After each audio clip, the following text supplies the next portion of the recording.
It's the end of the week at City Hall, and there are some things that I'd like to share with you, update you on some ongoing projects, as well as give you some information about some of the things that you can look forward to in the coming week.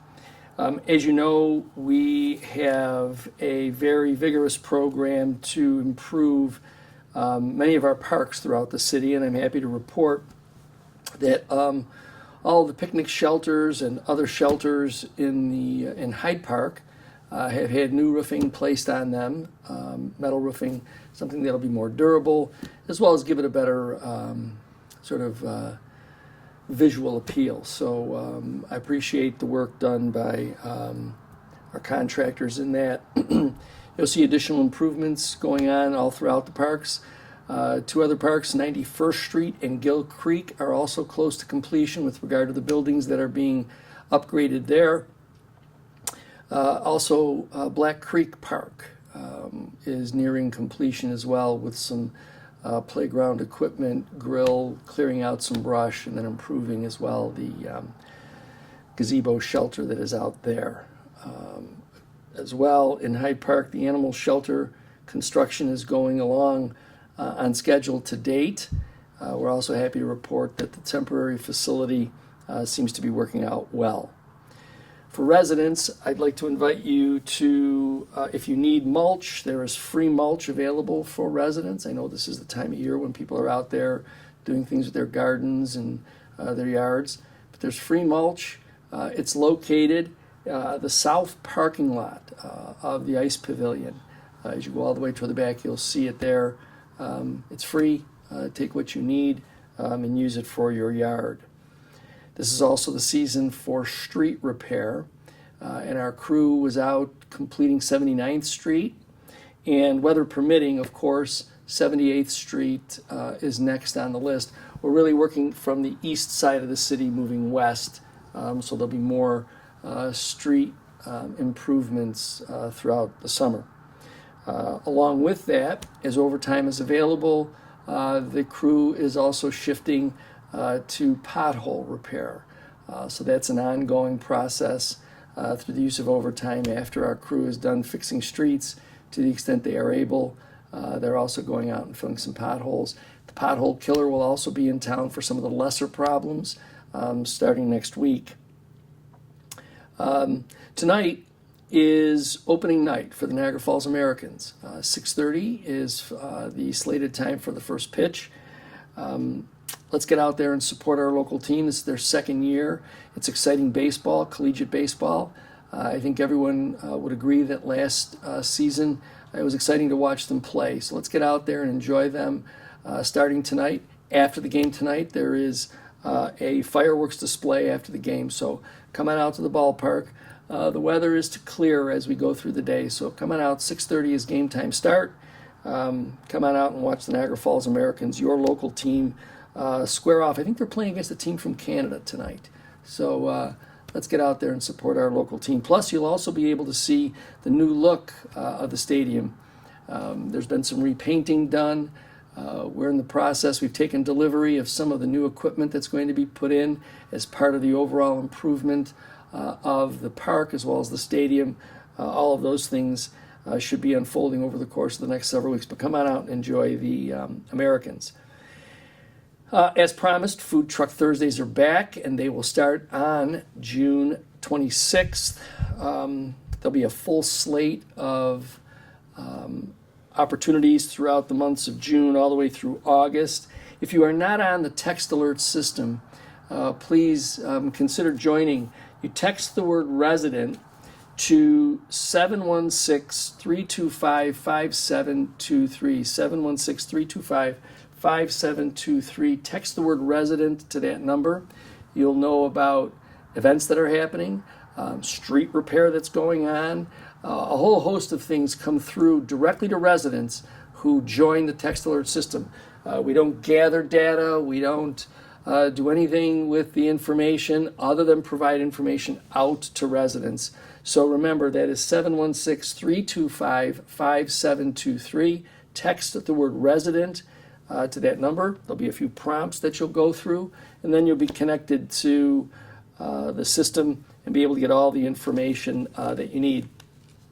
Another important announcement, June 9th, Monday, June 9th, the Duke Center, the Senior Center at Hyde Park, will be closed for that day. It's closed for maintenance. We're doing some work as well on that structure to make it more hospitable.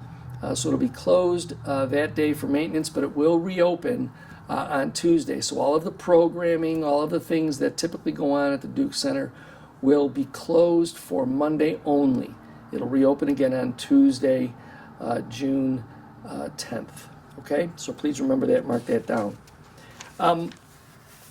In order to be able to bring some clarity, I think it's important because, again, the local paper often misses the mark on these things. They're looking more to create a story than to simply report what you need to know. As you know, the Milstein Group has filed a urban development plan, a planned urban development structure. Really what this is a end run around zoning. I say end run around zoning not in terms of it being illegal, but certainly it is an end run because the area that Milstein's group wants to develop with these data centers, alleged data centers, is zoned as a downtown district, and data centers, according to the city zoning laws, must be in industrial centers. So this planned urban development, again, it's an end run around that.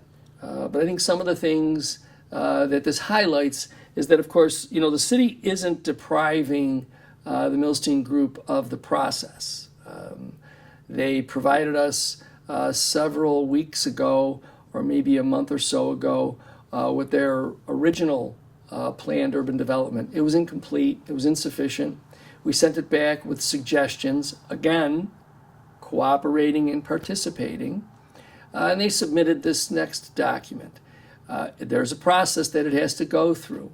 And so the indication that the city council somehow has approved, it's not the process. Again, as I say, sometimes, our local paper just misses the mark. But a planned urban development has a series of steps that it has to go through. One of the steps is trying to sort of integrate things like this industrial use for data centers with houses and with other entities, like, for instance, in that particular area, the Holy Trinity site. So, it'll be interesting to see how their plan makes its way through, given the fact that they don't even own all the properties in this planned urban development that they're suggesting. All of which can obviously, the Milstein Group will have its opportunity to present for consideration. Again, let's make sure we understand this is nothing more than a process with local government being prepared to be the lead agency in moving the process forward. So it isn't anything more than just another example of the city cooperating with a alleged development in a way to try and make sure that it has the appropriate vetting. And while I'm on the topic of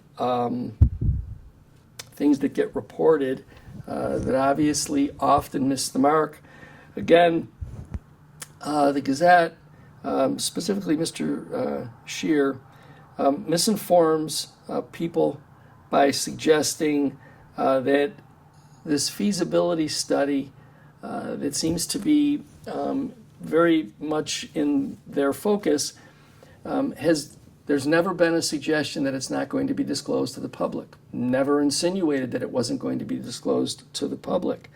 But you know how that crack reporting is. They like to find some conspiracy in everything. Unfortunately, I don't think that they've listened carefully to what has been said. And that is, for a period of time, it was just getting the additional information necessary so that the feasibility study could be complete. Also sharing the feasibility study with the entities that financed it. Ultimately, the feasibility study can and will be disclosed to the entire public. Everybody will have access to it. Everybody will know what is contained in it. So this idea that there's some, failure to disclose, it's all part of that same narrative that really has no basis in fact. It's more about spinning things and how can they convince people of a conspiracy. It reminds me of a reporter that was in a TV show.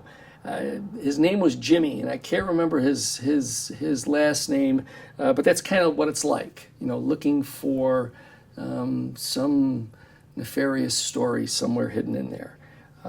But those are the facts with regard to the feasibility study, as well as the facts with regard to the Milstein planned urban development.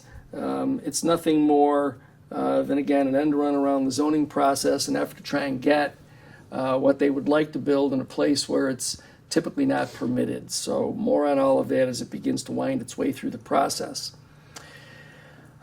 Anyway, this weekend, we start to see some more seasonable weather. Temperatures are going to be about where you would expect them to be for spring.